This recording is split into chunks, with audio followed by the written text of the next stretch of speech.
Hi beautiful people, welcome back to my channel. Thank you so much for the likes, the comment, and for subscribing. In this video I will be updating you on Once There Was a King, end of Raja. Raja was murdered by Nawab Iqbaal for allegedly killing his wife.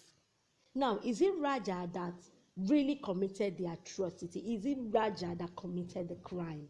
You need to watch till the end to see how everything happened. In case if you have not subscribed to this channel, please and please subscribe to my channel. Don't forget to click on the notification button to be notified anytime I drop a new video. Let's go. Raja looks outside the hiding, worried that none from Rajmata or Baba left. He finds a telephone and rings at the palace. No one picked up the call. He wonders whom he should call. He thinks he should call Nawab Iqbaal.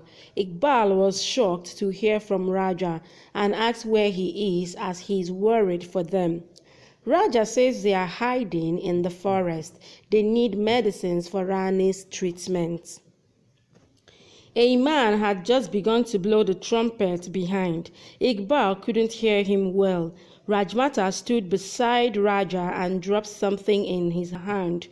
Igbaal throws a vase and breaks the mirror. At night, Rajmata stood beside Rani, saying, Army court has never been lucky for Rani. She requests Raja to take her away from here. She would be with him in any of his decisions. Baba brings in an ointment to put over her body if they find it cold. Rajmata says it's dangerous for him to stay here until they don't get a proof against Agawal. Igbaal comes to the inspector saying Raja called him. He could hear the train behind. Raja told him he is near a temple. The inspector recognizes the place that is 4 to 5 hours distance from here. The next morning, Raja removes his hand from Rani's, but she again holds it. He tells Rani that his hands now ache while serving her. Rani leaves it, complaining why he even saved her when he had to tease her. Raja assures he won't save her again. She calls his love as shallow. Raja boasts she can't find love like Raja's anywhere. He swears he would also have lost his life if something happened to her. Raja says she would have been happy and married someone else. Raja clutches the back of her hair, saying his love would turn to craze had she left him. He tries to get intimate. She backs off. Raja wonders why she wants to go away. Rani says she was missing her childhood friend. Raja was ready to spoil that friend. Rani cups his face, saying it was Raja.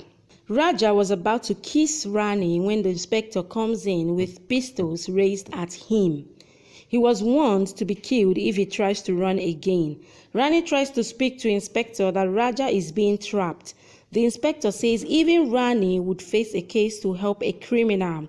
Raja takes Rani behind him, boasting no one would touch his Rani. He throws a bed sheet over the two policemen and ran away with Rani. Raja runs with Rani through the forest. Rani thinks she couldn't run away. Raja drags her as there is border on the other side of the forest and they would get out of army court once they cross it. They reach a cliff. Raja shares his fear that he might have forgotten the way.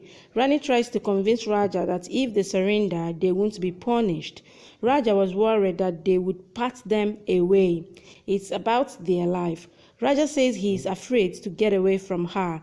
Rani forbids him to do this. She needs a chance to prove herself innocent. Igbaal held a gun over them from behind a tree. He fires the bullet. Raja fell off the cliff. Rani holds his hand while he was losing consciousness. Rani asks him to hold her hand tight. Igbaal says he would kill Raja if she gets successful in dragging Raja upstairs. Raja's other hand was hot and couldn't walk. Rani cried while trying to hold his hand tight. Their childhood memories move through their eyes. Rani leaves Raja's hand as soon as the police and others reach them. Rani and Rajmata scream Raja's name. Rani cries for him. Rani wakes up screaming Raja's name. Raja sat beside her on the bed. Rani cries that he even makes her fearful in nightmares. Raja touches her face while she smiles. He hands her a glass of water. Rani wipes her tears, then asks him to go on a vacation over the mountains. She suggests places like Kashmir. He didn't speak. She tries to hug him, but he vanishes. Rani goes hysterically for him. He comes to her again with red bangles. She tries to wear them, but he again vanishes. Rani screams again. He again comes to throw petals over her. Rajmata forcefully brings Rani downstairs near Raja's photo. Rani was in shock. Rajmata says police found Raja's blood-stained shirt in the forest and believes some wild animal. Rani cries near his photo. Igbaal burns Raja's photo.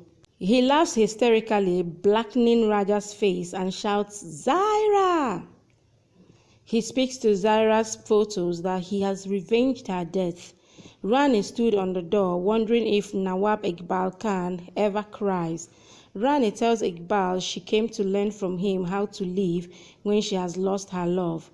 They are alike today. He snatched her Raja and she came to punish him for this.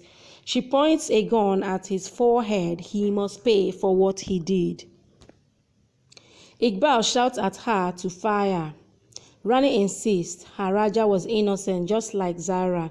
Igbaal pushes the gun at his forehead, forcing Rani to fire the bullet, then grabs Rani's neck and pointing the gun at her. He wants her to shout, else people would say her husband just died, and she ran into his arms. He tells her to go to the palace and mourn Raja's death. Rani leaves. Thank you for watching. Please subscribe and come back for more updates from your favorite Z-Word series.